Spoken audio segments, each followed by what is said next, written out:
جو دنیا میں بندے کو روحانی بیماری لگی ان میں ایک آخرت کو ترجیح نہ دینا ہے تو اس کا علاج ہے بندہ قبرستان جائے. اور جب قبرستان جائے گا نا، سیدنا علی المرتضیٰ رضی اللہ تعالیٰ عنہ کسی قبر پہ ٹھہرتے تو فرماتے کل تو ہماری طرح تھا اور کل آئندہ ہم تمہاری طرح ہوں گے. یہ بہت بڑا جملہ ہے. گزشتہ کل تو اور ہم ایک جیسے تھے اور آئندہ کل ہم اور آپ ایک جیسے ہوں گے. تو یہ بندے کو یاد قبر پہ آتی ہے.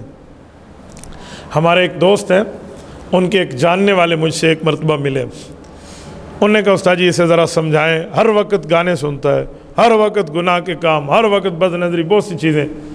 میں نے کہا یار اگر سمجھانا تھا تو اس کے منہ پہ نہ کہتے، اس کی عزت نفس متاثر ہوگی. میرے کان میں کہتے، علیحدہ کہتے، تخلیہ میں کہتے، پھر میں اسے کسی طریقے سے تدبیر سے سمجھاتا. انسان کے ایک عزت نفس بھی ہے تو اس کو ذلیل کر کے تو بندہ تبلیغ نہ کرے نا، اس کو عزت دے کر بندہ سمجھائے. بہرحال میں نے ان کو سمجھایا لیکن مجھے نہیں لگا کہ اس پر کوئی فرق آئے گا. میں فیس ریڈنگ اس کی کر رہا تھا تو میں نے اس کے دوست کو کہا کہ اب سمجھانے سے کام گزر گیا ہے، اللہ نہ کرے کوئی فوت ہو گیا نا، اسے جنازے میں بھی لے جانا اور تدفین میں بھی ساتھ رکھنا. صرف جنازہ پڑھ کے واپس نہ آنا، تدفین تک لے جانا تاکہ یہ قبر میں دفن ہونے کے معاملہ بھی دیکھے اور وہاں اوپر مٹی ڈالنا بھی دیکھے. اس کے بعد دعا اور یہ پوری جو وہاں بیان ہوگا اور ماحول ہوگا شاید اس سے یہ اثر لے. اتفاق سے ان کے محلے میں شاید کوئی فوتگی ہوئی اور یہ جنازے کے ساتھ چلے. جب جنازہ پڑھ کے واپس آنے لگے تو اس نے کہا چلیں. اس نے کہا یار حدیث پاک ہے، اللہ کے رسول صلی اللہ علیہ وسلم نے فرمایا ہے اور واقعی یہ صحیح حدیث ہے، فرمایا 2 قرات ثواب اسے ملتا ہے جو آدمی جنازہ بھی پڑھے اور تدفین تک بھی ساتھ جائے، اور جو جنازہ پڑھ کے واپس آ جائے اسے 1 قرات کا ثواب مل جائے. قرات کتنا ہے؟ احد پہاڑ جتنا، یعنی 2 پہاڑ احد کے اللہ کے راستے میں صدقہ کرنے سونے جتنا ثواب آپ کو ملے گا اگر آپ جنازہ بھی مسلمان بھائی کا پڑھیں اور تدفین میں بھی ساتھ جائیں. اس نے کہا اچھا تو ظاہری بات ہے اب جنازے کے ماحول میں تو بندے نے کیا اپنی خواہش رکھنے کا، جی ٹھیک ہے چلتے ہیں. اس نے یقین مانے وہ تدفین دیکھی، بندے کو قبر میں اترتے دیکھا اور اس کے بعد مٹی ڈالتے دیکھا. قرآن کریم کی آیت پڑھتے ہیں نا، سورۃ نمبر 20 سورۃ طٰہٰ آیت نمبر 55، منہا خلقناکم وفیہا نعیدکم ومنہا نخرجکم تارۃ اخریٰ. یہ جو ہم 3 وہ پھینکتے ہیں مٹی کی مد، تو اس پر ہم یہ پڑھتے ہیں. پہلے کا ترجمہ کیا ہے؟ منہا خلقناکم، اسی مٹی سے اللہ فرماتے ہیں میں نے تمہیں پیدا کیا. وفیہا نعیدکم، اسی میں ہم تمہیں لوٹائیں گے. ومنہا نخرجکم تارۃ اخریٰ، اسی سے ہی تمہیں دوبارہ کھڑا کریں گے. تو یہ انسان کیا آخرت تو ہے، اس پہ تو کوئی دوسری رائے نہیں ہے. تو ہمارے دوست اس کو یہ بتاتے رہے اپنے ساتھی کو. اس کے بعد دعا ہوئی اور جو واپس جانے لگے. اور اس وقت وہاں کے مولوی صاحب نے بہت اچھا ایک کام کیا، 2 منٹ 3 منٹ کی ایک گفتگو کی دعا سے پہلے. انہوں نے صحیح حدیث پاک سنائی. صحیح مسلم میں حدیث ہے، حضور پاک علیہ السلام کے صحابی ہیں حضرت عمرو بن عاص رضی اللہ عنہ، بہت بڑی شخصیت ہے، اذہن العرب. ان کے بارے میں آتے ہیں کہ عرب کے ذہینوں میں ایک ذہین تھے. جب یہ ایمان لانے لگے نا تو خود چل کے آئے تھے مکہ سے مدینہ. حضور علیہ السلام کی ہجرت تک مکہ میں حضور پہ ایمان نہیں لائے. جنگیں ہو گئیں، بدر احد ہو گئی، ایمان نہیں لائے. یہ جب آنے لگے نا، خالد ابن ولید اور حضرت عمرو ابن عاص رضی اللہ عنہما اکٹھے آئے مسلمان ہونے کے لیے مدینہ. 500 میل کا سفر کیا ہے مکہ مکرمہ سے. تو جبرائیل امین حضور پاک علیہ السلام کے پاس آئے، کہا ہمارے پاک پیغمبر رب کریم نے آپ کو ایک خوشخبری دی ہے کہ آپ کے پاس مکہ مکرمہ کی زمین نے اپنے جگر کے 2 گوشے توڑ کے بھیجے ہیں. بڑے بہادر لوگ تھے، بڑے صاحب فراست بندے تھے. آپ علیہ السلام نے صحابہ خوشخبری سنائی اور یہ دونوں تشریف لے آئے. حضرت خالد ابن ولید نے آ کر عرض کیا یا رسول اللہ میں معافی مانگتا ہوں، مجھ سے بت پرستی ہوئی ہے، گناہ ہوئے ہیں، خطا ہوا ہے، میں شرک میں مبتلا تھا، آپ کے مقابلے میں جنگ میں آیا ہوں، کیا میں کلمہ پڑھوں؟ میرے لیے معافی ہے. آپ علیہ السلام نے فرمایا الاسلام یہدم ما کان قبلہ، اسلام 100 سال کا کافر بھی لے آئے نا تو پچھلی سب چیز اللہ معاف کر دیتا. حضرت خالد ابن ولید نے کلمہ پڑھا اور گوشہ اسلام میں داخل ہو گئے.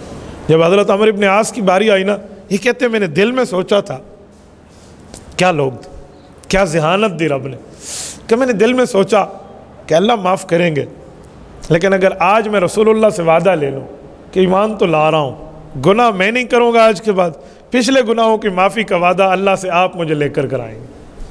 وہی ہوا. آپ علیہ الصلوۃ والسلام نے ہاتھ آگے کیا تو حضرت عمرو ابن عاص نے اپنے ہاتھوں کو ایسے بند کر لیا. حضور نے فرمایا مالک کا یا عمر، کیا ہوا؟ کلمہ پڑھنے کے لیے بیعت ہو رہی ہے نا، ہاتھ. کہا نا اشترط، ایک شرط ہے رسالت مآب کے ساتھ. حضور نے فرمایا ماذا تشترط، کیا شرط ہے؟ کہ شرط یہ ہے کہ گناہ گار بہت ہوں، غلطیاں کی ہیں، ایمان اس لیے لا رہا ہوں کہ آخرت کی زندگی برباد نہ ہو جائے، دنیا تو جیسے گزری. تو آپ کے رب کا وعدہ ہے کہ اللہ جنت دے گا تو بندہ خوش و خرم رہے گا، اللہ جہنم سے بچائے گا. کہا جی ہاں. کہا آپ میرے ساتھ وعدہ کر لیں، یہ اللہ سے لے کر آپ مجھے دیں گے، میں ابھی کلمہ پڑھ رہا ہوں.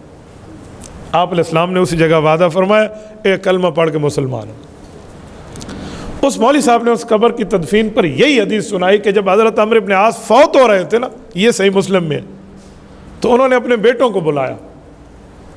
کہا میں صحابی رسول ہوں اور میں رسول اللہ کا خادم رہا ہوں، میں نے آپ علیہ الصلوۃ والسلام کا ساتھ دیا ہے، لیکن قبر کا خوف ہے.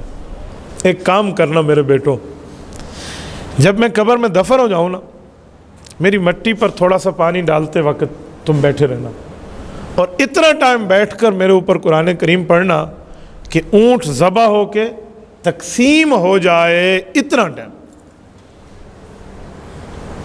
اونٹ ذبح ہو کر تقسیم ہو جائے، ایک بڑا ٹائم، 2 ڈھائی 3 گھنٹے کا پروسیس ہے.